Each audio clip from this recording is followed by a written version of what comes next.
je suis heureux de vous accueillir à cette table ronde qui porte, comme le disait Jérôme, sur l'articulation des savoirs et la gestion des partenariats. C'est en effet un enjeu majeur en recherche interventionnelle. C'est un champ de recherche partenariale par nature, vous le savez, on en a parlé hier, ce qui le différencie notamment de la recherche plus classique biomédicale. J'en parlerai dans ma communication de cet après-midi, j'en profite pour le teasing, vous voyez, c'est... Et concrètement, au-delà de cette annonce, qu'est-ce qu'une recherche partenariale?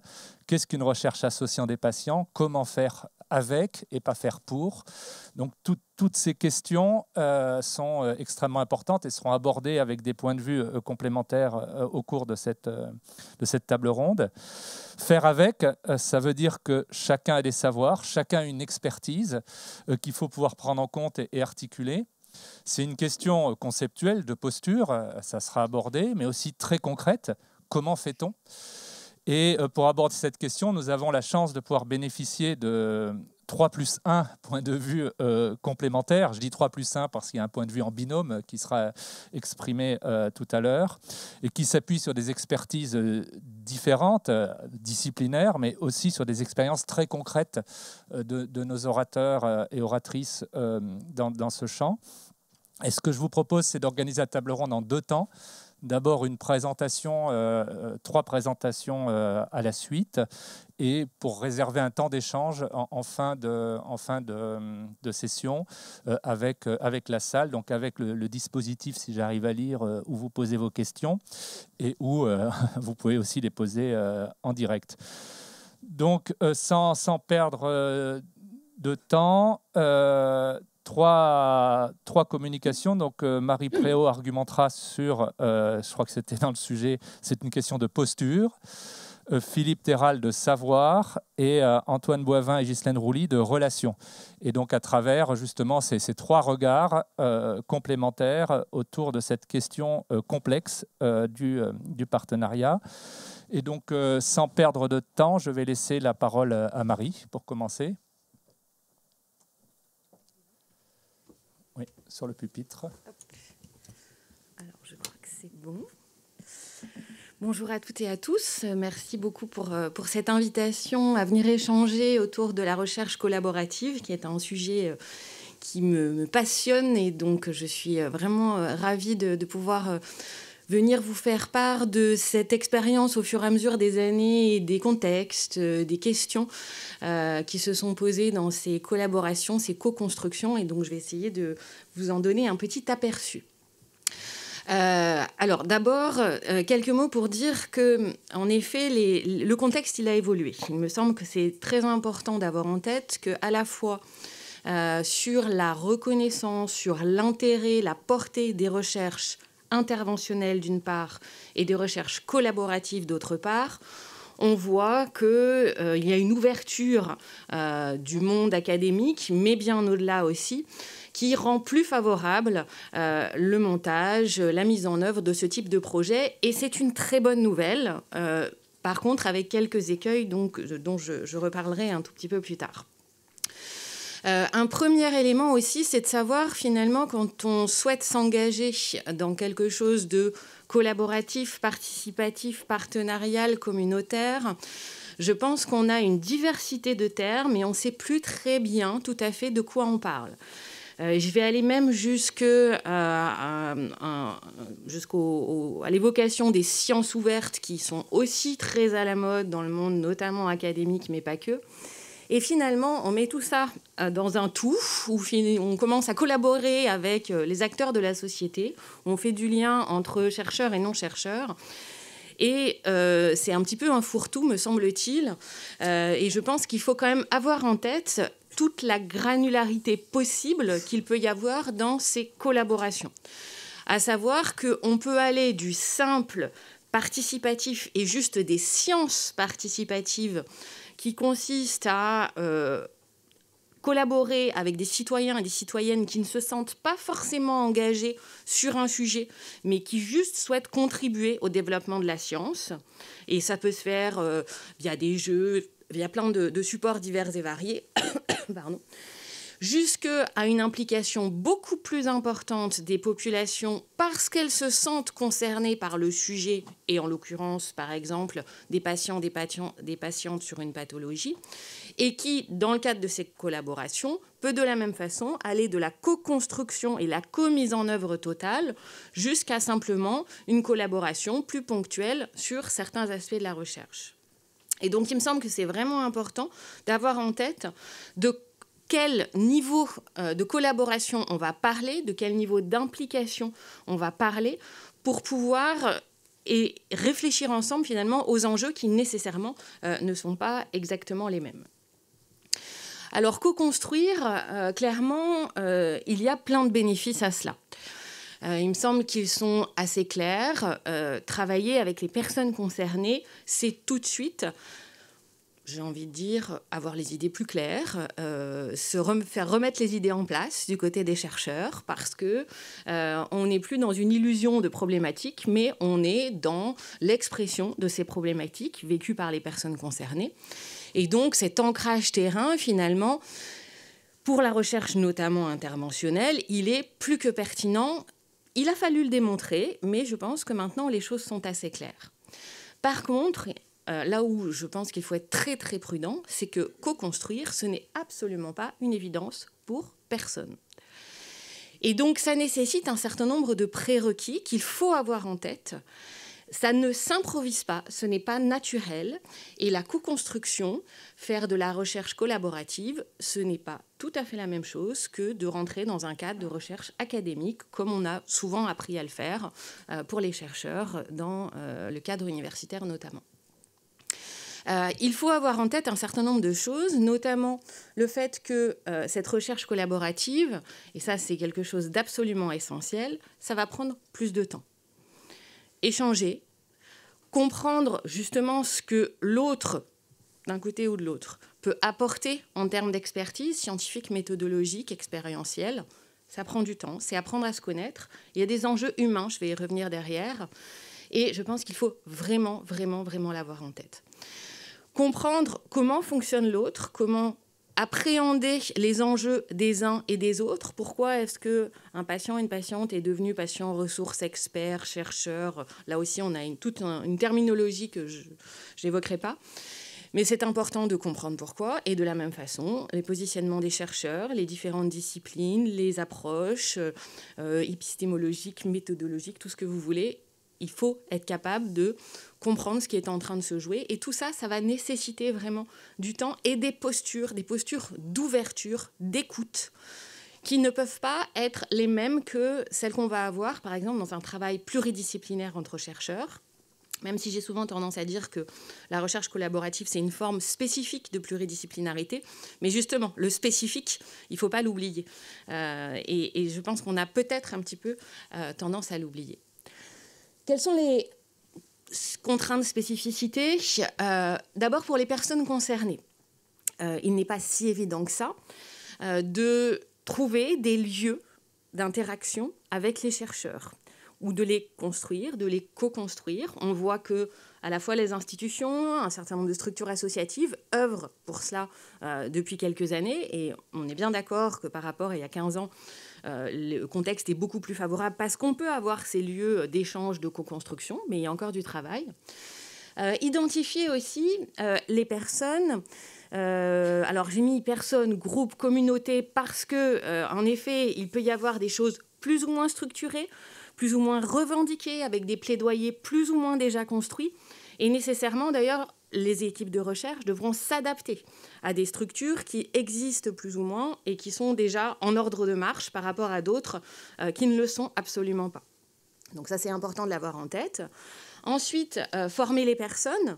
Alors, on a un peu évoqué avec certains dans les ateliers hier la question de la formation. Les former, oui, mais à quoi? Justement, avec cette diversité de dispositifs, de patients ressources, experts, partenaires, à quoi on forme les personnes? On ne les forme pas forcément à la recherche, mais on peut les former à l'intervention. De quoi on a besoin dans une équipe pluridisciplinaire?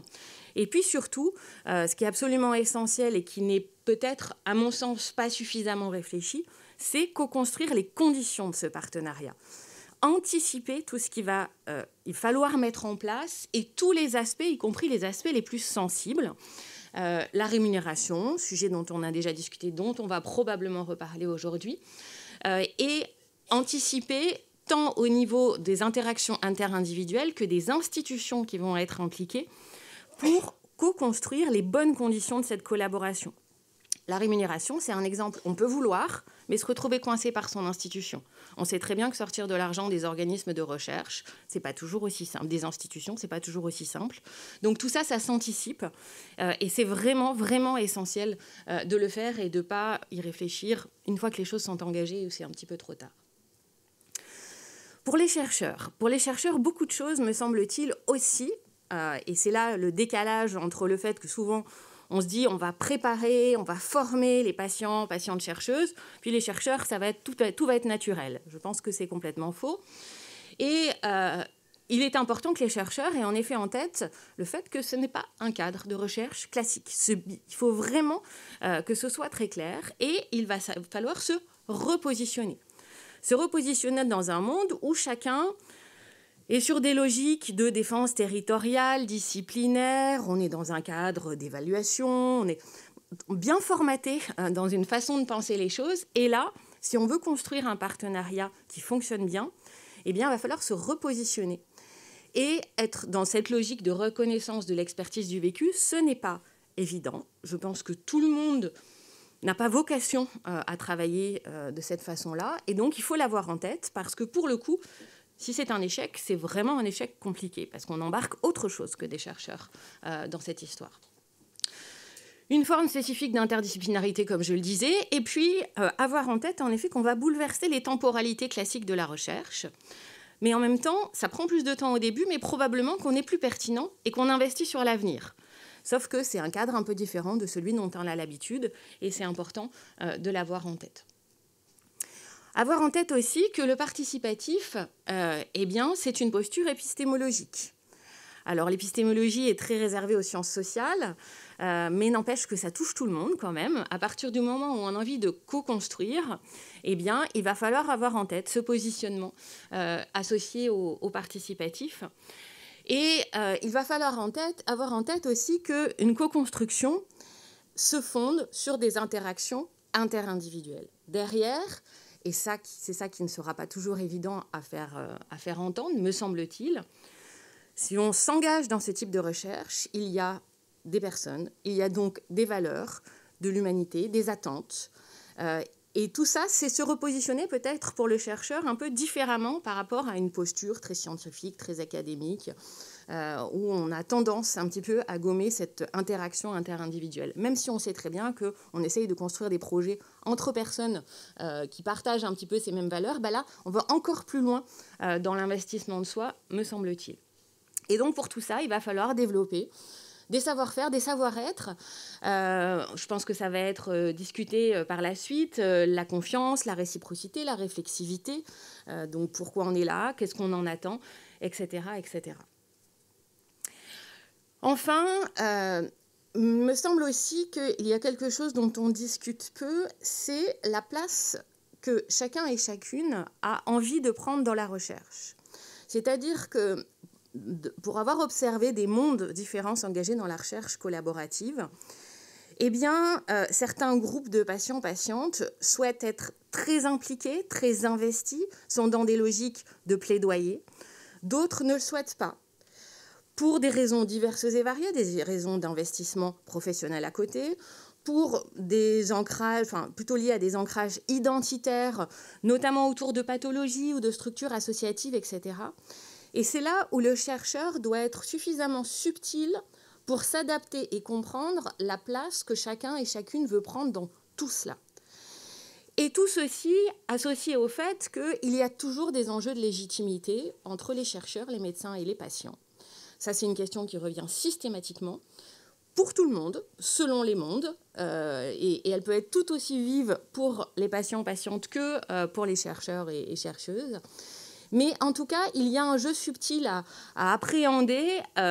Qu'est-ce qu'il se joue pour chacun, chacune, jusqu'où chacun, chacune peut ou souhaite aller dans cet investissement, dans cette co-construction. Et il me semble que ce n'est pas si évident que ça peut le laisser paraître. Enfin, avant de conclure, je voulais revenir sur l'aspect interventionnel, au-delà des aspects méthodologiques qui ont été évoqués hier par Grégory Minaud, et des questions que ça pose d'un point de vue éthique et épistémologique d'avoir co-construit des recherches interventionnelles. Co-construire une recherche qui ne soit pas interventionnelle, on sort des résultats. Une fois que la co-construction est terminée, chacun retourne, j'ai envie de dire, ou pas, mais dans son monde d'origine, mais peut évoluer. La recherche interventionnelle, elle va créer de nouvelles pratiques.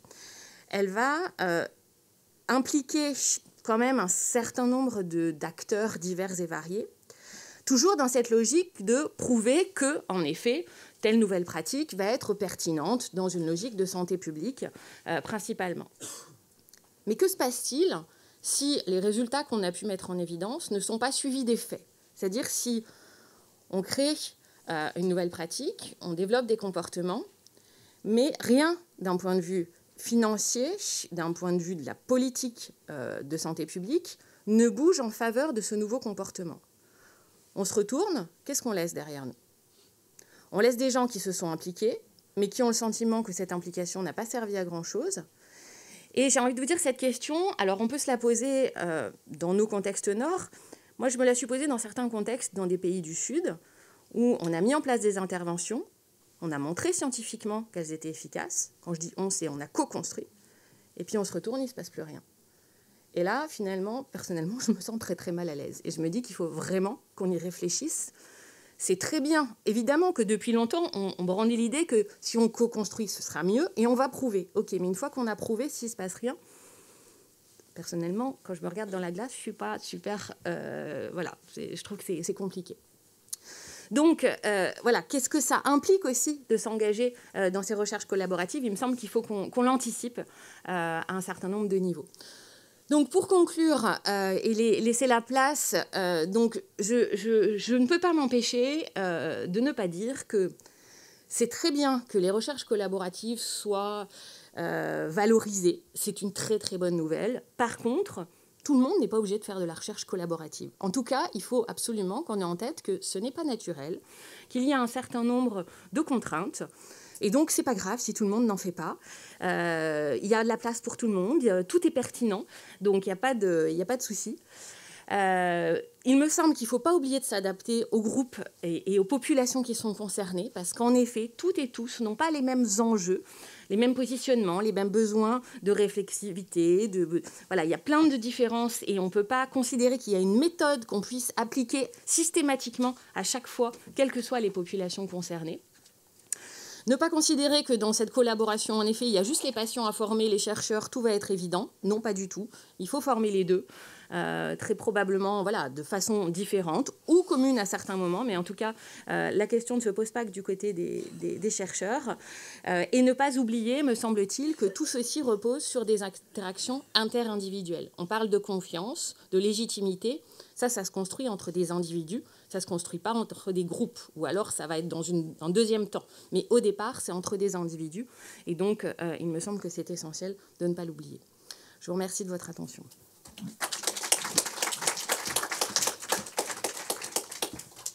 Merci beaucoup. Comment ?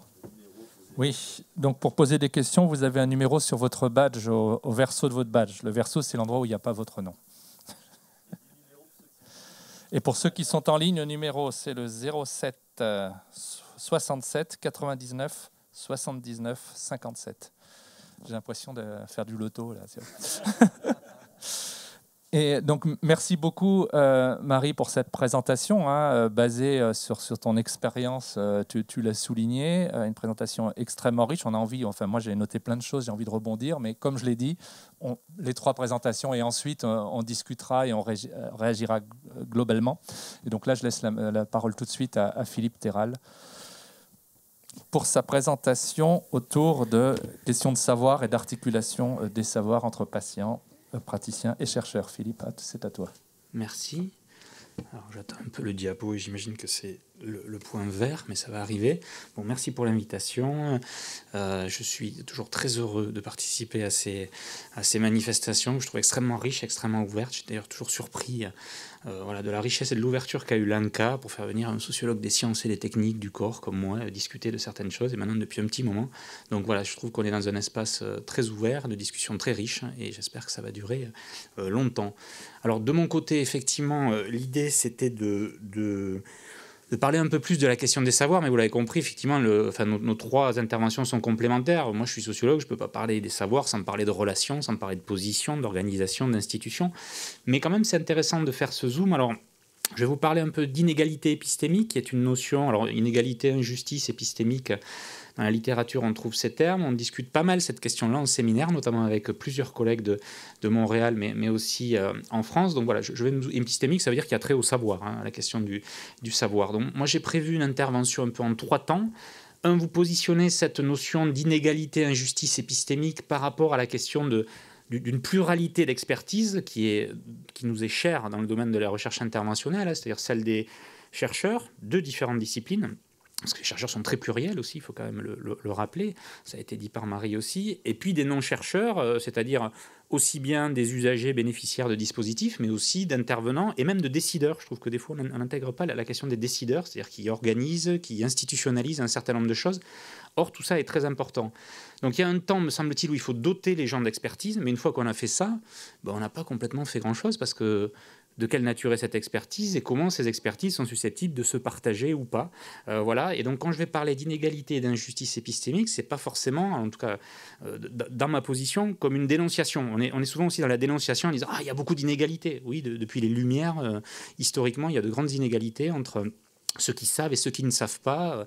Voilà. Mais ma posture sera moins de dénoncer les inégalités et les injustices, même s'il faut les pointer, que de penser en termes de complémentarité. C'est-à-dire il y aura des asymétries à des moments dans des collectifs hybrides, et ces asymétries ne sont pas forcément non vertueuses, voire elles sont vertueuses à mon avis. Donc il y a des questions comme ça qui peuvent se poser. Ça, c'est un premier temps, et je fais un peu vite les 2 seconds temps, c'est de dire peut-être qu'on est à un moment où on a installé des choses, on a installé l'idée que plusieurs acteurs étaient dotés d'expertise, de savoir, de compétences, et que maintenant l'enjeu, c'est de considérer que le partenariat n'est pas vertueux en soi, qu'il faut aller les observer de très près.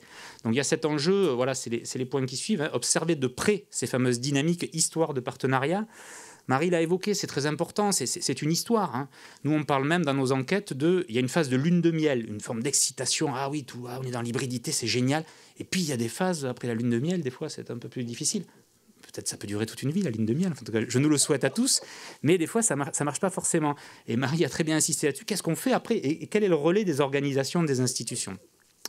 Et dernier point, je vous ferai état, je n'aurai pas le temps, mais de vous dire que nous, on travaille justement, on n'en est plus à l'idée de l'incantation, il faut considérer les expertises, on est sur l'idée de quelles sont les compétences socio-cognitives, c'est-à-dire à la fois relationnelles, donc je mords un peu sur la présentation d'Antoine probablement, et cognitives, de connaissances utiles ou pertinentes pour précisément créer de la circulation, du transfert de connaissances dans tous les sens, hein, qui n'est plus que descendant. Donc voilà ce que je vais essayer de vous raconter en 3 diapos du coup. Alors, bon, c'est un peu écrit, il y a beaucoup d'écriture, excusez-moi. Donc quand même, je reviens sur cette question d'inégalité ou alors d'injustice épistémique. Il nous a semblé pertinent de traiter la question des inégalités en se disant que plusieurs inégalités de classe, de genre, d'âge, socio-ethnique, territoire, ou même de pathologie ou de handicap, se retrouvent. Elles se combinent, de toute façon elles se combinent, c'est ce qu'on appelle l'intersectionnalité en sciences humaines et sociales. Alors il y a de grands débats, je ne vais surtout pas rentrer là-dedans parce que c'est très tendu, c'est surtout sur les questions de race en France, il y a de grands débats à ce niveau-là. Moi ce qui m'intéresse c'est de voir ces combinaisons, cette intersectionnalité sous l'angle de la question des inégalités, voire des injustices de connaissances. C'est sur la question des inégalités épistémiques. Quelles sont celles quelles sont les formes de connaissances? Alors il faudrait dire ce qu'il y a derrière connaissance ou savoir, hein. C'est à la fois pour moi des questions et à la fois des réponses qu'on est susceptible d'amener. Poser des questions, c'est déjà ouvrir un champ épistémique, ouvrir un espace de connaissances. Mais je ne peux pas rentrer trop dans le détail là-dessus. Donc ce qui nous intéresse, si vous avez une définition derrière, alors qui viennent des post-colonial studies, enfin, je vais pas tout développer, mais ce qui nous intéresse, c'est les formes de connaissances qu'on visibilise, et celles qu'on n'invisibilise pas. C'est pour ça que dans la définition, vous avez à la fois l'idée que ces inégalités épistémiques se manifestent dans l'accès, la reconnaissance et la production de certains savoirs, mais aussi de certaines formes d'ignorance, en tout cas de formes de connaissances que l'on ne considère pas comme connaissances. Voilà, des choses qu'on invisibilise. Alors, il y a toute une littérature en Science and Technology Studies sur ça, montrant même qu'il y a des gens qui jouent de ça pour créer de l'ignorance, qui effacent certaines formes de connaissances. Bon, voilà. Donc, moi, ce qui m'intéresse, c'est qu'est-ce qui est considéré légitimement dans un espace donné, à un moment donné, comme une connaissance ou comme une non-connaissance. Voilà, à qui on confère ce statut-là. Et effectivement, il y a historiquement des inégalités très fortes. Les chercheurs sont historiquement considérés plutôt comme des sachants et pas forcément des non-chercheurs. Bon, on est en train de remettre en question ces choses-là. Alors jusqu'où c'est pertinent de les remettre en question ou pas, c'est précisément, je crois, maintenant l'espace dans lequel il nous faut discuter. En tout cas, ce qui est sûr, c'est que ces inégalités épistémiques sont installées dans nos conceptions et nos pratiques. C'est-à-dire qu'on dote certains de compétences de sachants et pas d'autres. Il y aurait ceux qui savent et ceux qui font. On a déjà créé une coupure très très discutable entre la théorie et la pratique, la réflexion et l'action. Mais on peut pas, voilà, tout ça est installé dans notre culture. De même qu'il y a quelque chose qui est important. Derrière un savoir, il y a toujours aussi un pouvoir. Un pouvoir d'action, c'est-à-dire que quand on a du savoir, on a la possibilité d'avoir un avis, d'avoir des questionnements, des réflexions plus ouvertes sur un sujet, et donc d'agir ou d'impacter plus ce sujet. Et puis il y a aussi la question du pouvoir, Marie l'a dit, en termes de légitimité, reconnaissance, y compris rapport de force, rapport de domination. Donc pour un sociologue, et pour d'ailleurs nous tous ici, je crois, la question du savoir est toujours prise dans des jeux de pouvoir, de rapport de force et de visibilisation ou invisibilisation de certaines formes de savoir. Mais je veux que vous entendiez quand même ça, c'est-à-dire la symétrie généralisée n'est pas pour moi nécessairement la bonne option. C'est en tout cas d'étudier de près ces formes de rapports, de savoir-pouvoir et leur dynamique dans l'histoire des collaborations.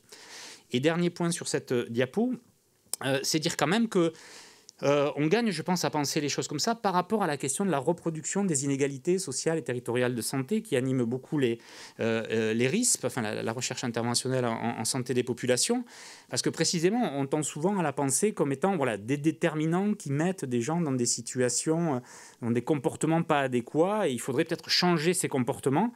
Là, c'est peut-être le penser autrement en disant, c'est peut-être effectivement...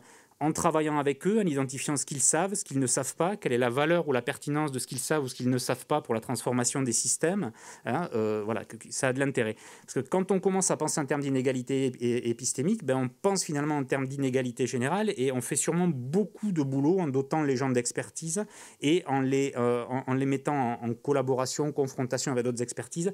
On fait sûrement beaucoup de boulot pour les inégalités sociales, précisément en impliquant aussi une certaine vision du transfert de connaissances, de la circulation et du partage des connaissances.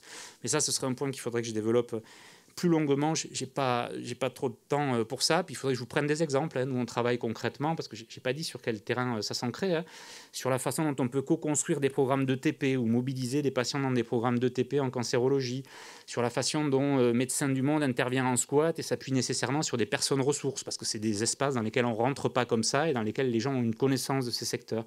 Autre terrain, les ateliers santé-ville, comment on a mobilisé de la participation citoyenne. Bon, voilà, je pourrais rentrer dans les exemples, mais là, j'ai peu de temps.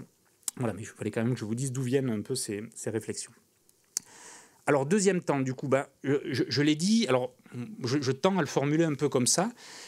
Il me semble qu'il y a quelque chose qui est peut-être admis, mais pas admis ici, peut-être pas partout, c'est qu'il y a un enjeu fort à élargir le spectre, alors j'ai mis des gros mots, des données probantes ou même des évidences, c'est-à-dire des façons d'apporter de la preuve. Une connaissance, c'est quand même une connaissance qui, à un moment donné, se donne les moyens de sa propre validité.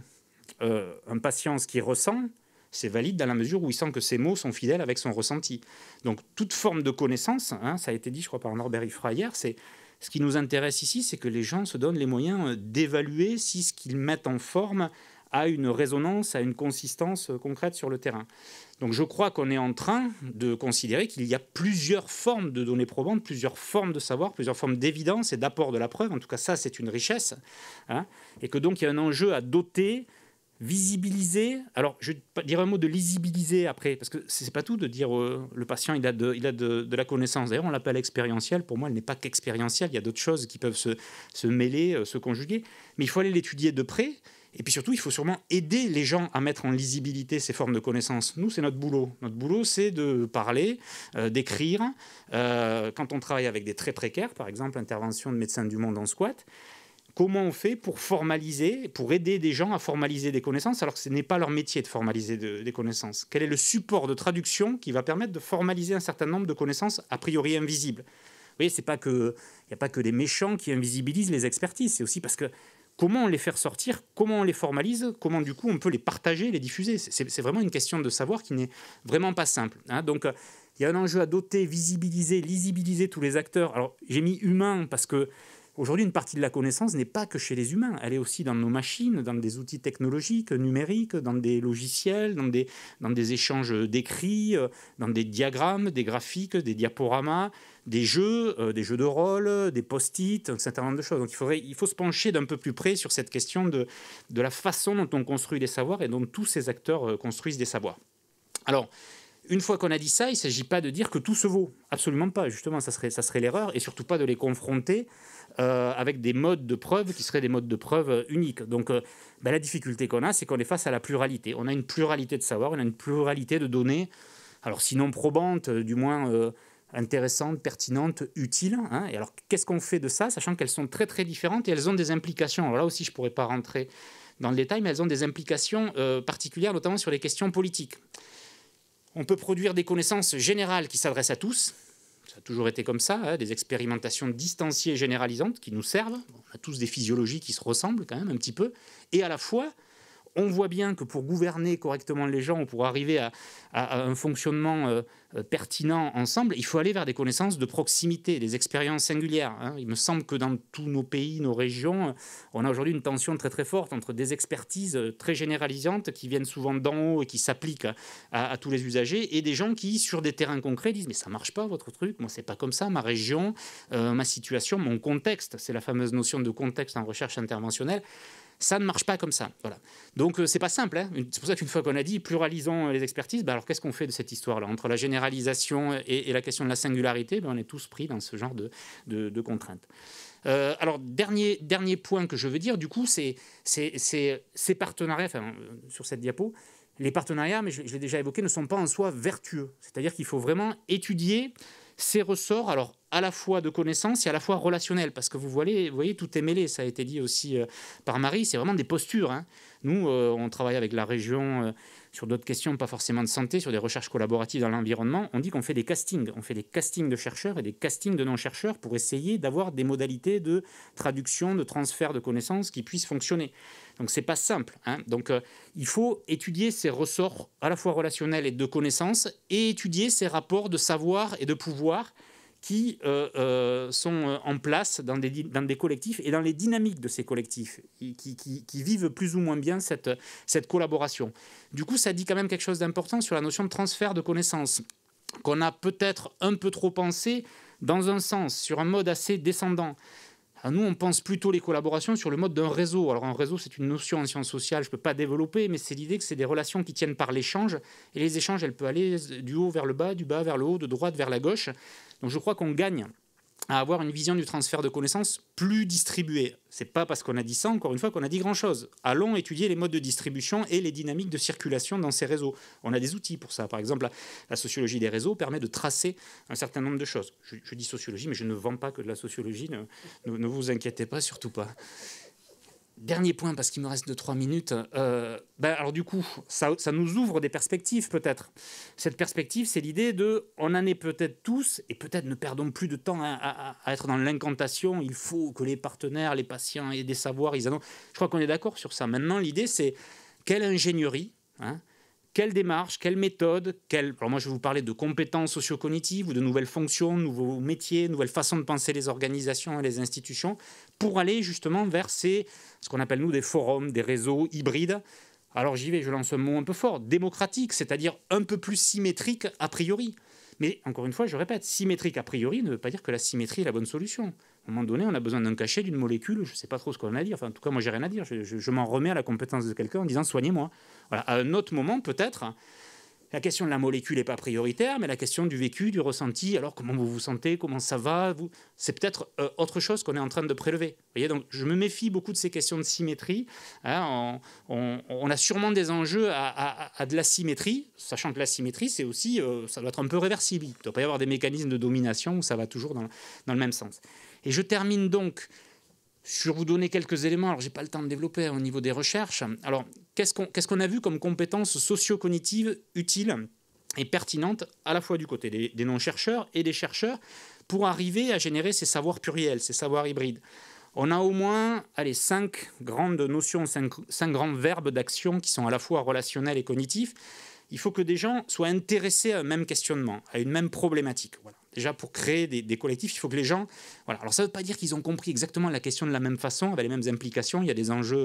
voilà. Mais au moins qu'ils soient intéressés par la même question. Qu'on trouve des moyens, ou qu'ils trouvent eux-mêmes des moyens pour se fédérer.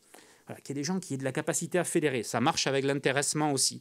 Et puis, le gros chantier, c'est cette histoire de traduction. Vous le savez, ça a été dit à de multiples reprises. Comment on fait, alors qu'on ne parle pas le même langage, qu'on ne vit pas dans les mêmes mondes, qu'on n'a pas les mêmes problématiques, pour arriver, 1, à s'écouter, 2, éventuellement à se comprendre, parce qu'au début, c'est normal, on ne se comprend pas. Voilà, on se comprend pas.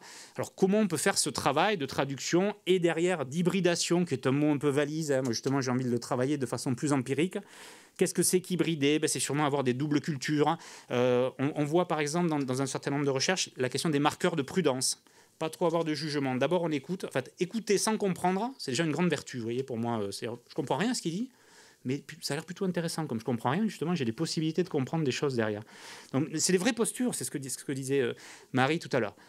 Formaliser, diffuser, j'y reviens pas. Il y a des savoirs non formalisés. On sait que tous les savoirs du compagnonnage, tous les savoirs pratique, souvent, on pourrait prendre le forgeron, le boulanger, tout. Ben voilà, ça passe par le compagnonnage, par la discussion, c'est pas forcément formalisé. Comment on fait pour transmettre des savoirs qui se formalisent moins? Il faut que j'en arrête là.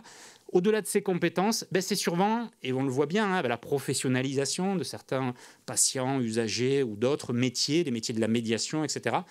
Ce ne sont pas ces compétences, c'est aussi de nouvelles fonctions, de nouveaux métiers et probablement de nouvelles aussi organisations qu'il nous faut repenser. Donc il faut les repenser à ces étages et j'en reviens à mes décideurs dont on parle des fois un peu. Alors, on est sur le médecin, le patient, le médecin, le patient. Peut-être qu'il y a des choses qui se jouent aussi au niveau organisationnel. Voilà, je vous remercie d'avoir écouté.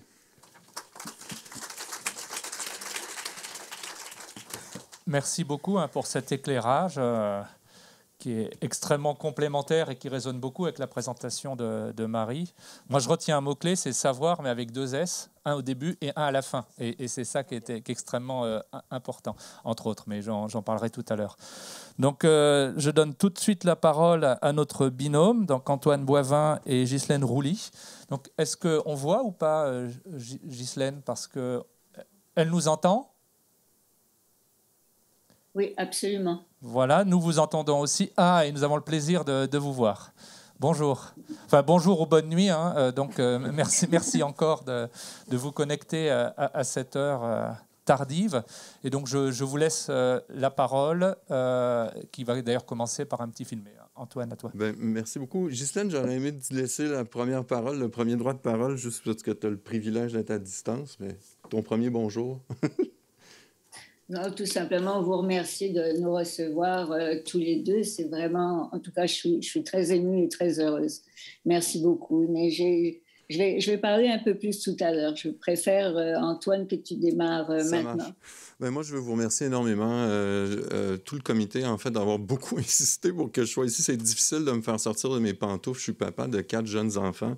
Mais si c'était seulement que pour écouter les présentations de ce matin puis déjeuner avec Philippe et Marie, ça valait le déplacement. C'est vraiment passionnant d'être ici. Je veux juste vous dire, je suis beaucoup intimidé. Je vais avoir l'air, Marie parlait de légitimité, je vais avoir l'air pas d'un chercheur, on n'a aucune référence scientifique dans notre présentation.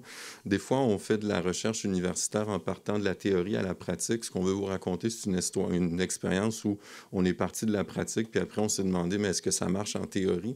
Donc, c'est un peu ça l'histoire qu'on voulait vous raconter. Fait que peut-être commencer la fée Colochette en régie par notre petit vidéo. Ça va déjà vous dire ce qu'on fait ensemble.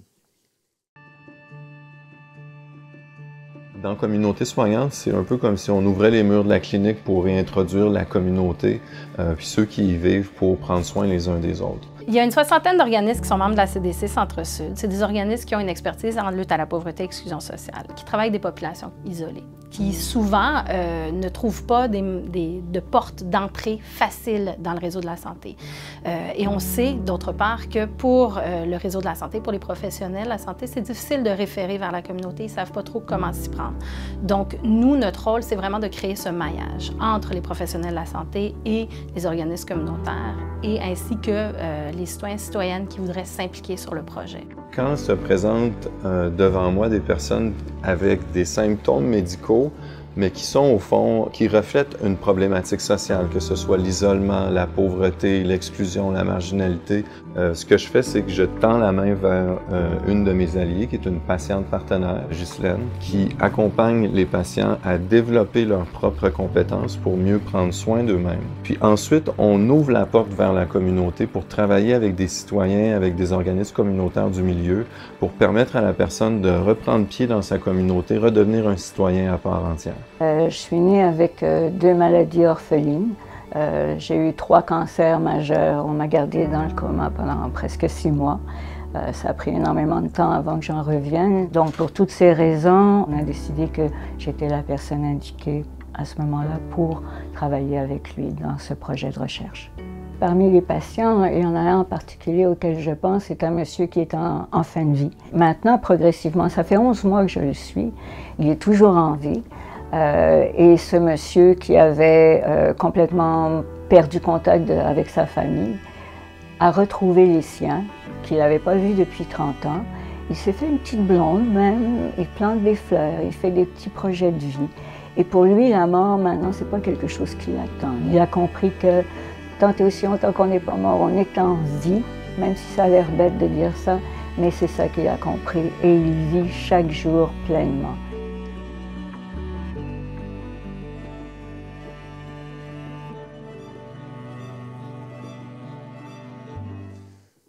Donc, on voulait vous parler de la recherche-intervention sous l'angle de la relation. L'histoire de Communauté soignante, qui est un projet de recherche-intervention qu'on mène ensemble, qu'on a cofondé, Ghislaine et moi, il y a 5 ans déjà. C'est d'abord l'histoire d'une rencontre. Moi, j'étais étudiant, observateur dans un cours que Ghislaine enseignait comme patiente à la faculté de médecine. C'est là qu'on s'est rencontrés et on est un peu tombés en amour professionnellement. Puis on a commencé à travailler ensemble. C'est donc 2 chemins de vie qui se sont rencontrés. Ghislaine? Mais c'est ça, comme vous avez vu, donc j'ai ces 2 fameuses maladies orphelines. Je passe énormément de temps à l'hôpital et c'est tout naturellement que j'ai commencé à accompagner mes voisins de chambre, si on peut dire. Puis en 1989, aux États-Unis, au Roswell Park Cancer Center, ils ont débuté un projet pilote de père accompagnateur. Et ayant survécu à mes premiers cancers, ils ont fait appel à moi afin d'accompagner les patients qui venaient d'être diagnostiqués. La plupart des patients étaient en réflexion à savoir s'ils acceptaient ou non le traitement qui était proposé. Mon rôle, en fait, n'était pas de convaincre, mais seulement d'échanger, d'écouter, de répondre aux questions. Le fait que je sois encore en vie après une chirurgie, la cryothérapie, la chimiothérapie et d'un long coma en disait plus que bien des discours. En fait, je représentais pour eux l'espoir. Puis j'ai poursuivi et poussé l'accompagnement beaucoup plus loin, jusqu'en fin de vie pour certains. C'est ce que je fais maintenant depuis plus de 50 ans, y compris pour les patients qui demandent l'euthanasie maintenant au Québec.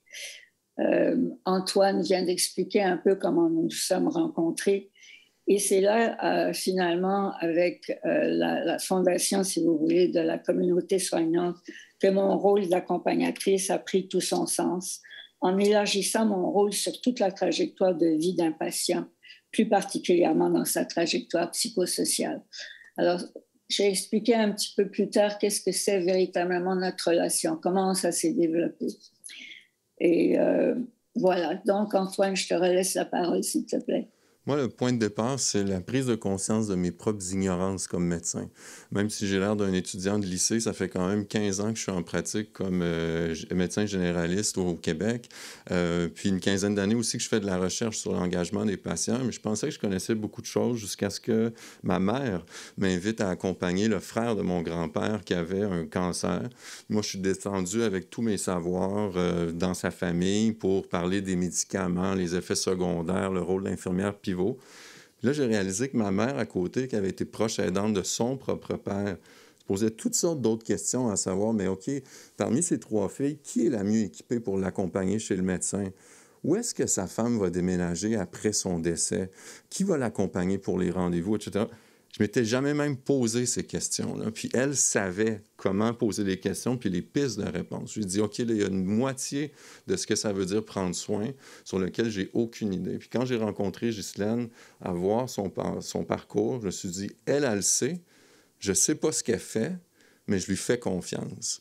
Puis on a pris le risque, en fait, de commencer à soigner ensemble. Et ça a été le début de la communauté soignante. C'est 2 chemins de vie qui se sont rencontrés.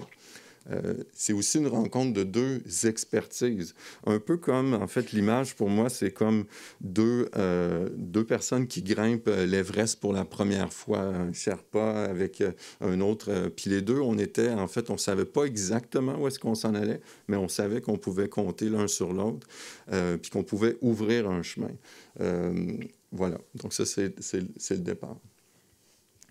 Et pour moi, en fait, entre les savoirs scientifiques d'Antoine et puis mes savoirs expérientiels, comme on dit de nos jours, mes savoir-faire et être, il y a une complémentarité qui justement nous permet de soigner un patient dans toute sa globalité.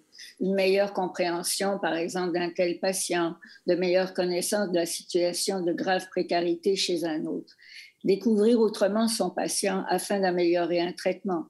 J'apprends en fait à Antoine à mieux connaître et découvrir ses propres patients. Cependant, en revanche, il me fait découvrir la recherche. Pour moi, la recherche, durant des années, consistait à ce que ce soit fait sur moi avec les maladies orphelines. Or, me voilà devenu, comme on dit, j'ose le dire, mais un co-chercheur dans ce projet de recherche interventionnelle. Je participe aux entrevues, à l'évaluation, à la rédaction d'articles, etc.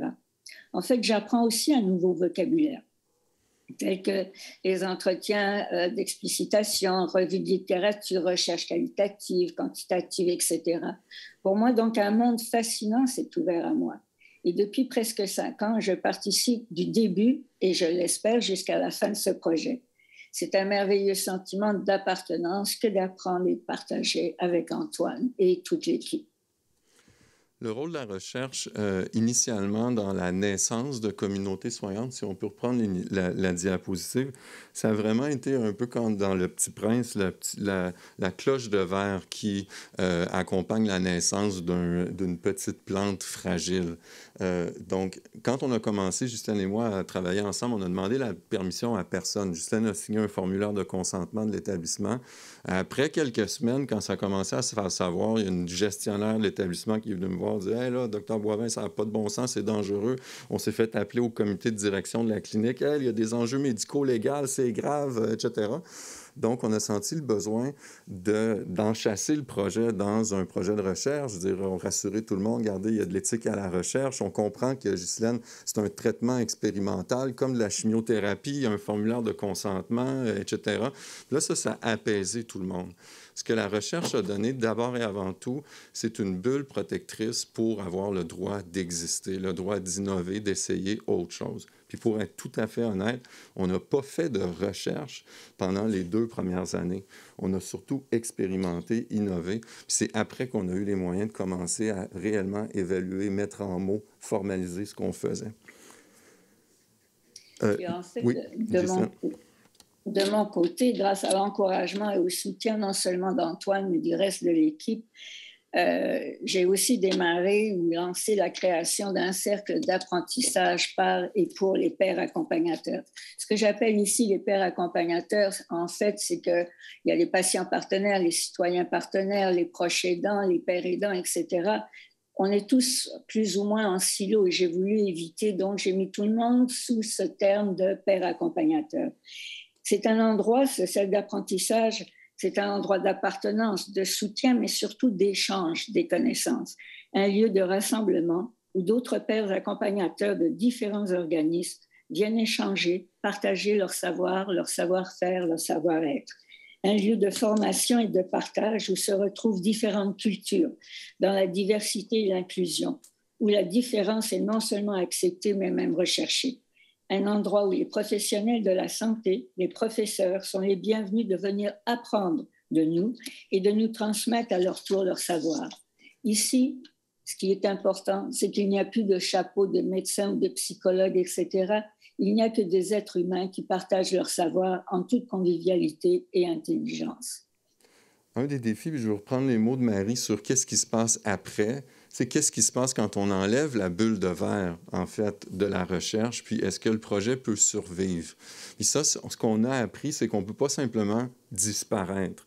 Il faut rester des jardiniers attentifs d'une plante ou d'un jardin qui tranquillement prend son autonomie, puis développer les capacités de la communauté elle-même à prendre son autonomie, sa capacité de financement, etc. On ne peut pas juste disparaître. Puis en ce sens-là, il y a une responsabilité. Oui. Je suis désolé. Une minute? Une minute, bien sûr, ben, parce qu'on a beaucoup de plaisir à vous entendre. C'est bon. Je vais me faire haïr, mais... Ah, vous avez rallongé le temps. Ah, je ne comprenais pas. Ah, mais c'est ça. Mais c'est un bonheur, alors. Donc... Bon, ben c'est bon. En fait, ben merci. Mais on va arrêter de parler aussi parce qu'on veut les questions.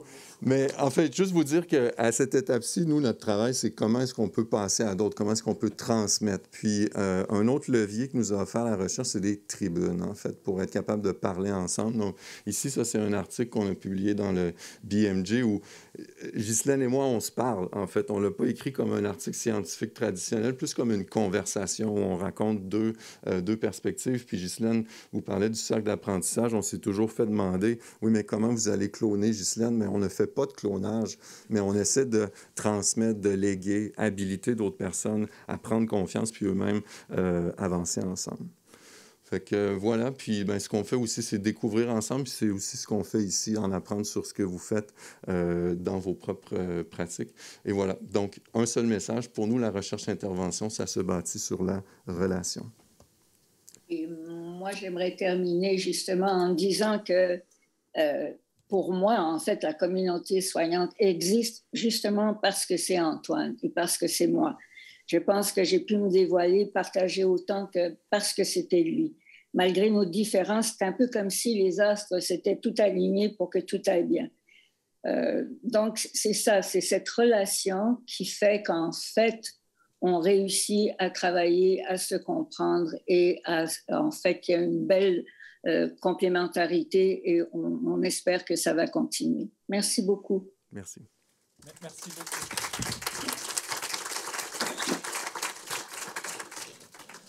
Merci beaucoup de cette présentation à deux voix, ce qui n'est pas facile, et à deux voix très distantes géographiquement, même si elles sont très proches, vous l'avez souligné, dans la relation. J'ai envie, pour ouvrir un peu la discussion, de rebondir vraiment sur la dernière phrase que vous avez donnée, parce que c'était lui, parce que c'était moi, et ça rejoint un peu ce que disait Marie tout à l'heure. Et aussi l'expérience de Philippe, c'est que ces dispositifs, ces expériences sont très dépendantes des porteurs, de leur qualité, de leur militantisme, de leur engagement, du contexte dans lequel ça a émergé. Et ça soulève la question de la pérennité, de la transposabilité, de la mise à l'échelle. Et c'est ce que disait un peu Marie de sa frustration je termine la recherche, mais ça termine éventuellement tout. Et c'est vrai que quand on co-construit, on se sent, et là ça résonne aussi avec ce que je fais de mon côté, on se sent en responsabilité finalement de pouvoir pérenniser, de pouvoir proposer une suite, soit locale, soit de pouvoir étendre cette expérience. Donc, et là, il y a un paradoxe. C'est né parce que vous êtes très particuliers, tous les quatre, mais comment... Et c'est aussi la tension que soulevait Philippe entre quelque chose de généralisable, une connaissance très décontextualisée, et quelque chose qui n'est pas nature contextualisée. Donc comment on arrive à jongler entre les deux? Voilà, une question un peu très large, mais... Moi, j'aurais le goût de dire ça a fonctionné parce que c'était nous. Puis l'essence, la clé, c'est la relation entre nous deux. C'est pas qui nous sommes comme individus. Oui, ça joue, mais on a besoin de temps pour forger la relation. Et c'est pas apparu du jour au lendemain. Ghislaine et moi, on a eu le temps de se chicaner. On a eu le temps de ne pas se comprendre. On a eu le temps de faire des erreurs. On a fait des conférences ensemble où Ghislaine m'a coupé la parole. Elle m'a appris à écouter. Il y a des choses, donc, il y a des choses qui se bâtissent dans la relation. Et ça prend du temps. Et ça, c'est une responsabilité aussi pour les bailleurs de fonds. Par exemple, on a des appels à projets, nous, au Canada, de recherche-intervention financés sur 1 an, dans lequel, dans 1 an, on veut avoir bâti des partenariats et démontrer des impacts sur la santé avec un plan préétabli qu'on va, par la suite, co-construire ensemble, etc. Ceci ne fonctionne pas. Donc, il faut concevoir que construire la relation, c'est une étape qui demande du temps, qui doit être soutenue, puis qui demande de l'espace, en fait, pour exister. Oui, et bon, alors dans le même ordre d'idée, alors le temps, Marie effectivement l'avait souligné, puis moi j'ai pas mal insisté sur ces étages organisationnels, c'est-à-dire qu'il y a des enjeux précisément à essayer de traduire ça sous une forme de principe organisationnel. On le sait, les collectifs fonctionnent beaucoup, et notamment l'histoire des sciences montre ça, par les relations interpersonnelles. Par exemple, l'interdisciplinarité chez les chercheurs, c'est beaucoup la machine à café. Où est passée la machine à café, où sont les bureaux, etc. Donc on connaît ces mécanismes sociaux relationnels, d'ailleurs qui ont des effets problématiques, hein. On tend à se rencontrer avec des gens avec qui c'est moins compliqué de se coordonner. Donc, quid de la question des invisibles, des très précaires, de gens avec qui on ne parle quasiment pas la même langue. Hein. Moi, je ne parle pas albanais, c'est pas toujours facile dans les squats de migrants, etc. Donc, vous voyez, il faut se méfier de ça. À la fois, c'est la richesse, la relation interpersonnelle, mais effectivement, il faut sortir de ces dynamiques de relations interpersonnelles pour voir qu'est-ce qui s'y joue derrière. On parlait ce matin, et depuis un moment avec Louise, de la structuration du domaine dans lequel on est. Hein. C'est-à-dire que c'est notre boulot, ça. C'est notre boulot, précisément, de dire qu'est-ce qui s'est passé dans ces relations et dans ce qui a, entre guillemets, pour nous, marché ou pas marché, pour en sortir un certain nombre de principes. On parlait de Boué ce matin en disant, voilà, on n'est pas là sûrement pour normaliser un champ de recherche internationale en disant la méthode, ça doit être ci, ça, etc. On sait qu'il y a une pluralité, mais on a quand même des bouées, l'attention aux inégalités sociales, la question du partenariat.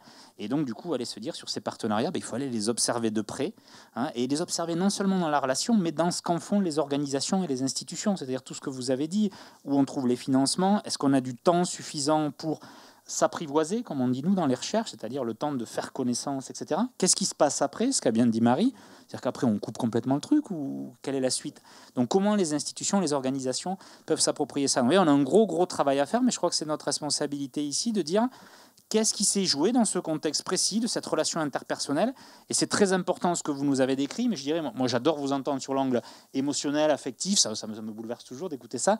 Notre boulot, c'est de dire, bon, allez, qu'est-ce qui s'est joué? Qu'est-ce qu'ont fait ces personnes ensemble? À quel moment? Pourquoi ça a été des conditions de possibilité du point de vue organisationnel, institutionnel, pour que précisément, comme le dit François, on puisse essayer d'envisager ça, voilà, à plus large échelle, sachant qu'on ne clone pas, on ne réplique pas. Voilà, je ne fais pas trop long. Merci. Y a-t-il des questions ou des remarques ou des compléments dans la salle? On ne voit pas bien avec la lumière. Oui.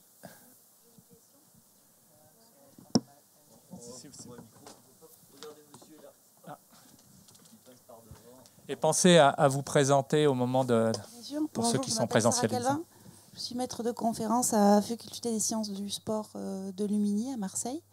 Et on travaille en collaboration avec l'Institut Paoli-Calmettes, où justement on se pose des questions sur la question de la relation dans l'accompagnement des patients et dans l'efficacité des soins de support, des soins en règle générale, du parcours de soins.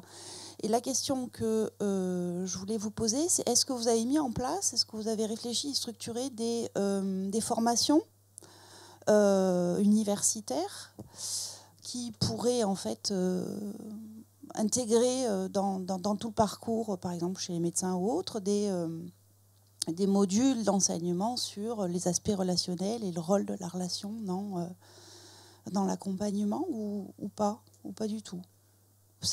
La formation n'est pas encore... Absolument. Ben, en fait, nous, à l'Université de Montréal, il y a une tradition là, depuis une dizaine d'années d'incorporer des patients dans la formation des professionnels de la santé. Donc, ça a été bâti à quand même assez grande échelle. On a 250 patients formateurs qui forment 7500 professionnels de la santé de 14 disciplines chaque année sur les compétences de communication, de collaboration interprofessionnelle, disant ben, c'est entre les professionnels, mais le patient et la famille font aussi partie de l'équipe de soins, puis aussi les enjeux éthiques. Donc, Ghislaine est une formatrice, patiente formatrice. C'est comme ça qu'on s'est rencontrés sur le campus. On a aussi des activités de mentorat auprès des étudiants en médecine. Ça, c'est formation des professionnels. Et des professionnels de la relation qui viendraient intervenir aussi. Absolument. Donc, c'est des formations interprofessionnelles. Donc, c'est par diade, là, avec différents professionnels, que ce soit travailleurs sociaux ou psychologues avec des patients. Avec Ghislaine, sur l'accompagnement par les pairs, bon, il y a des programmes universitaires comme en France, à l'Université de Montréal, pour former des gens à devenir pairs accompagnateurs. Donc, ça existe. Dans le cas de notre projet, on est beaucoup plus dans l'apprentissage par et pour l'apprentissage dans la pratique. Donc, ce qu'évoquait Ghislaine au début, sur lequel elle travaille, c'est créer un cercle d'apprentissage pour que différents pairs aient l'occasion d'échanger entre eux sur leur pratique autour de cas complexes, dans certains cas uniquement entre eux, dans certains cas avec des professionnels de la santé pour permettre de mettre en commun nos savoirs. Merci. Merci. D'autres questions, interventions? Je regarde sur ma tablette puisque... Bon, Marie voulait éviter la question, mais il y a bien une question pour elle, puisque Marie a osé employer le terme de recherche communautaire avec recherche interventionnelle. Et donc, une question, c'était pour préciser un peu ce qu'elle voyait dans cette terminologie. Alors, pour moi, l'un n'est pas exclusif de l'autre. La recherche communautaire se fait avec et pour les groupes concernés qui peuvent être des communautés. Et cette recherche communautaire peut être interventionnelle ou pas. On peut travailler avec un groupe pour comprendre mieux une situation, répondre à une question de recherche qui n'a rien d'interventionnel. Et puis, par contre, on peut aussi, évidemment, co-construire une intervention, quelle qu'elle soit. Donc, pour moi, je ne vais pas dire que ça n'a rien à voir, mais ce n'est pas la même chose. Une recherche interventionnelle peut ne pas du tout être communautaire et ne pas du tout être co-construite, mais uniquement construite par les chercheurs. Donc, ce sont deux choses clairement différentes. Merci. Oui, nous avons une question au troisième rang. Bonjour, moi je m'appelle Evie Leroyer, je suis là en tant que représentante de l'association Laurette Fugain. J'ai une question pour Ghislaine, je voudrais savoir comment sont recrutés les patients experts formateurs dont vous parliez et est-ce qu'ils sont rémunérés et par qui? C'est une grande question, ça. Alors, j'ai déjà commencé par la rémunération. C'est un sujet qui est vraiment délicat. Je vais prendre mon propre exemple, c'est-à-dire que je suis rémunérée par la chaire du Canada d'Antoine pour le travail que je fais particulièrement en recherche, le fait de mettre sur pied le cercle d'apprentissage, etc. Maintenant, pour l'accompagnement que je le fais actuellement bénévolement. Il faut dire qu'au Québec, mis à part les pères aidants qui prennent de l'ampleur, mais pour les autres, les patients partenaires, on n'est pas véritablement reconnu. On doit vraiment s'imposer. On est en train de petit à petit avancer, mais disons que pour le moment, il n'y a aucune possibilité d'être rémunéré dans l'accompagnement que l'on fait dans les soins de proximité, par exemple. Maintenant, pour ce qui est du recrutement, le recrutement, pour moi, qui le fait depuis si longtemps, je vais chercher d'abord une personne qui va avoir les valeurs que nous recherchons. Quelqu'un qui le fait spontanément, qui le fait en fait d'une manière tout à fait naturelle. L'entraide, puisqu'on parle d'entraide dans le fond, pour l'accompagnement, si vous voulez, c'est quelque chose d'instinctif. C'est quelque chose que l'on a tous Donc, à la base, je vais d'abord chercher des personnes avec leur propre savoir, des savoirs expérientiels, mais plus. Je pense que c'est Philippe tout à l'heure qui disait qu'il n'y a pas que les savoirs expérientiels, il y a aussi tout le côté de l'être humain. Vous ne savez pas qui je suis, vous ne savez pas les connaissances que j'ai, les diplômes que j'ai. Donc, ce qu'on va chercher, c'est un tout. Les savoirs expérientiels de la vie avec la maladie en particulier, puisqu'on parle de patients partenaires. Mais si vous voulez, c'est surtout ces valeurs, c'est surtout d'aller chercher l'humanité de l'autre. Alors, c'est assez délicat. C'est pour ça que Antoine et moi et notre équipe, on y va très doucement. Nous avons actuellement 4 patients formateurs ou accompagnateurs, si vous voulez, dont 2 pères aidants qui, eux, suivent des formations qui sont reconnues. Et il y a 2 autres, dont Anne Évangéline, qui est plus du côté communautaire. Mais si vous voulez, ce sont des personnes qui le font déjà à la base, qui le font depuis des années et qui ont développé leur propre expertise. Et je pense qu'à un moment donné, il faut reconnaître cette expertise. Alors, je ne sais pas si j'ai répondu véritablement à votre question, mais disons, je peux passer la balle à Antoine qui peut-être pourra continuer. Peut-être pour faire œuvre de clarification pour le langage, en fait, qui est vraiment complexe. En plus, quand c'est outre-Atlantique, là, juste dire, quand nous, on parle de père accompagnateur, on parle de ce qu'on appelle médiateur de santé père en France. La réalité au Québec, c'est que uniquement les médiateurs de santé père qui travaillent dans les équipes de santé mentale en psychose, donc moins de 1% de la population, sont rémunérés. Donc, c'est extrêmement marginal au Québec. Donc, dans les soins de première ligne, comme oui, Ghislaine, ce n'est pas encore reconnu. Quand on parle de l'expérience vécue, c'est oui, l'expérience de la maladie, mais aussi certaines expériences de vie particulières. Donc, on a un père dans notre équipe qui a une expérience de vie dans l'itinérance, donc d'être dans la rue. Et c'est cette expérience de vie-là qui mobilise dans son travail, dans les organismes d'hébergement, etc. Puis le dernier point, il y a des patients formateurs sur le campus qui enseignent aux professionnels de la santé. Et ça, c'est un travail qui est rémunéré de façon comparable aux professionnels de la santé qui enseignent. Donc ça, c'est beaucoup plus intégré. Merci. Y a-t-il d'autres questions dans la salle ou à distance, toujours via le... Je vais bien jouer mon rôle, hein, le 07 67 99 79 57. 07 67 99 79 57. Sinon, je ne serai plus réinvité par l'INCA. On va couper les crédits. D'autres remarques, questions ou d'ailleurs aux remarques ou compléments entre vous, hein, entre vous 4. Vous êtes bien... Ah, ça m'aurait étonné quand même. J'ai toujours quelque chose à dire. Si moi, j'ai une question pour toi, avec Philippe. les limites de tout non, ça, mais dis-moi à quoi ça ressemblerait une organisation qui soutiendrait ce type de démarche-là. Ou alors, tu vois, là, on en a pour quelque temps. Mais... Non, mais c'est sur ces histoires déjà de rapport de savoir-pouvoir, c'est-à-dire trouver des formes plus horizontales. C'est le grand mot à la mode, hein, trouver de l'horizontal. L'autre mot à la mode dans la novlangue un peu organisationnelle en France, c'est le aller vers. C'est-à-dire on dit, il y a forcément des choses qu'on invisibilise, donc il faut aller vers. Donc on va aller vers des populations qu'on ne voit pas, etc., dans la participation. Donc ce sont que des maîtres mots, tu vois, mais cette idée de trouver des espaces horizontaux, des espaces hybrides. Davantage, pour moi, la RISP, c'est typiquement une grande richesse, parce que précisément, on met de l'horizontalité. D'ailleurs, c'est très, très clair dans nos organisations, les tables, en même temps qu'on a des ateliers, etc. Vous voyez, ça se traduit. Il nous faut penser nos affaires maintenant, comme l'a dit François, dans le cadre d'institutions, dans le cadre d'organisation. Donc peut-être que ces 2 premiers mots, mais qui ne sont que des mots, qui sont organisés en contexte pratiquement, plus d'horizontalité, plus de symétrie, sans non plus se poser que des questions. Moi, c'est des fois un souci que j'ai. Comme il y a une asymétrie originelle, on veut de la symétrie, on revendique de la symétrie. Bon, c'est bien, mais ça suffit pas. À des moments, la symétrie est plus pertinente que la, plus loin, symétrie. Voilà, donc il faut adapter nos modes d'organisation.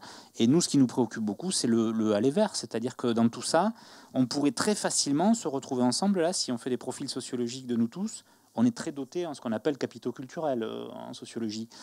Qu'est-ce qu'on fait de ceux qui ne sont pas dotés Donc c'est pour ça qu'il ne faut pas, je crois, que les RISP, évidemment, lâchent la question des inégalités sociales, parce que derrière ces inégalités sociales, il y a des inégalités épistémiques très fortes Comment on fait pour faire émerger des savoirs invisibles ou des questionnements? Quand je dis savoir, hein, c'est pas... Il faudrait discuter de la notion de savoir un peu plus. Gisèle a commencé à le faire. Effectivement, on est tous soumis à Internet, on a lu des choses, on croit en des choses, etc. Grégory soulève souvent ça, et c'est des recherches, à mon avis, très pertinentes. Hein. Aujourd'hui, qu'est-ce qui nous amène de l'information? L'accès à l'information, ça a été souligné par le DGS hier. Voyez, donc voilà, dans quel bain on est, quelles sont les informations qui nous arrivent. Et bon, tout ça, il faudrait pouvoir le travailler d'un peu plus près dans des organisations qui permettent le dialogue. Marie, tu voulais... Ouais, je voulais réagir par rapport à ce que tu dis, Philippe, et je vais complètement dans ton sens, si ce n'est de rajouter qu'il faut du temps, parce que pour le coup, j'ai l'impression qu'avec certaines populations les plus disons que je pense qu'il ne faut surtout pas considérer que les populations les moins précaires, les plus dotées, sont celles qui vont vouloir prendre le plus de place dans ces recherches collaboratives. Ça peut être exactement l'inverse ou pas. Et d'où cet enjeu pour moi de prendre le temps, de comprendre et le laisser émerger finalement la place que chacun veut prendre et de toujours nous adapter. Et ça veut dire que ça va bouger au fil du temps. Et il n'y a pas d'idée préconçue de qui va souhaiter quelle place et quel engagement. Et ça, je trouve que ça nous montre à quel point, une fois encore, on ne peut pas appliquer des dispositifs. À chaque fois, c'est des histoires, je pense que tu l'as très bien évoqué, Antoine, interindividuelles, des enjeux humains derrière, et il faut nous adapter. Donc, à grande échelle, c'est compliqué. Juste pour reprendre la parole sur ça, voilà, le troisième maître mot dans les organisations aujourd'hui, c'est, j'aime pas trop, c'est la novlangue, mais agile, c'est ce que dit Marie, c'est-à-dire notre capacité à avancer en marchant. C'est une espèce de réflexivité embarquée qui fait que qu'est-ce qu'on est en train de faire ensemble? C'est très compliqué quand même pour les organisations et des institutions de laisser des espaces d'incertitude et d'incertitude inscrits dans le temps. En fait, on est un peu en train de découvrir l'incertitude quand même. C'est-à-dire qu'il y a des gens depuis très longtemps qui ont écrit qu'on agit dans un monde incertain. Comment on assume l'incertitude et le faire ensemble en avançant? C'est compliqué, c'est pas nos habitudes. Merci. Donc, il y avait une avant-dernière et une dernière question rapide, avec des réponses rapides, s'il vous plaît. Je tenais vraiment à vous remercier pour ces interventions très intéressantes, très éclairantes. C'est pour ça qu'on a gardé du temps, c'est vraiment top. 3 petites questions très rapides. C'était une dans le... Je finance ça. Donc peut-être pour Ghislaine et Antoine, vous disiez que vous avez réussi à construire ça et finalement vous avez réussi à développer une vraie relation. Mais finalement, ce que vous avez construit, si jamais vous vous arrêtiez tous les deux, qu'est-ce que vous avez mis en place pour que ça perdure? Ça revient un petit peu à ce que vous disiez sur votre cloche, comment ça fonctionnerait. Et après, une autre question, du coup, pour Marie, un petit peu plus pour Philippe aussi, ça serait quoi le rôle des financeurs pour vous aider à faire les jardiniers? J'ai bien aimé cette idée de dire, tu disais, bon voilà, une fois, j'ai du mal à me regarder dans la glace, parce qu'une fois que je dis, ouais, on va faire tout ça, et puis la recherche s'arrête, donc du coup, ça s'arrête. Qu'est-ce qu'on pourrait faire? Parce que j'ai bien compris, derrière, ça serait de l'implémentation, mais concrètement, comment on pourrait pousser ça derrière? Ouais, c'est 2,5 en fait, c'est correct. Au Canada, on a une fondation sur l'innovation sociale, Fondation McConnell, qui dit qu'il y a 3 façons de faire de la mise à l'échelle de l'innovation sociale. Scaling out, c'est comme les téléphones cellulaires, on reproduit.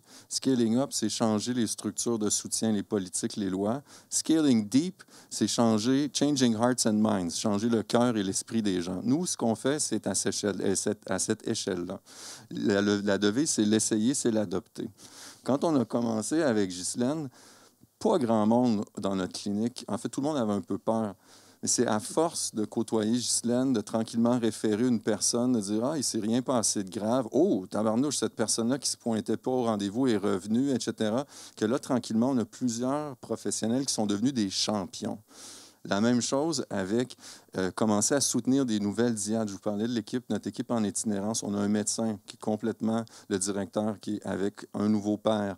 Puis là, dans cette équipe-là, la même chose. Les professionnels super réticents, 6 mois plus tard, ils ont offert un poste à ce père-là. Puis là, tranquillement, il est en poste. Là, on travaille un peu plus avec les groupes de femmes, etc., dans le quartier. Puis nous, maintenant, le défi, c'est est-ce qu'on peut sortir des silos? Parce qu'on a tendance à dire, le père en toxico, en itinérance, chez les femmes, chez les jeunes. Puis c'est là-dessus que la clé du cercle d'apprentissage de Ghislaine est tellement importante. Créer une communauté de pairs où on peut s'échanger nos savoirs, mais aussi nos réseaux. de dire, Daniel connaît très bien les ressources d'aide au logement, etc. Mais ça peut aussi être utile aux patients que suit Ghislaine en première ligne, etc., etc. Je pense qu'il y a 2 questions dans ta question, Jérôme. Il y a l'amont et l'aval. Et surtout avoir en tête, pour moi, en tant que financeur, on ne peut pas comparer ce qui n'est pas comparable. Et il me semble que toute la co-construction, ce que disait Antoine, sur tout le temps d'interconnaissance, de mise en place de la confiance, tout ce qu'on a bien décrit, il n'y a pas de raison que ce soit fait... je ne sais pas comment le dire, mais en creux ou en lien avec d'autres projets.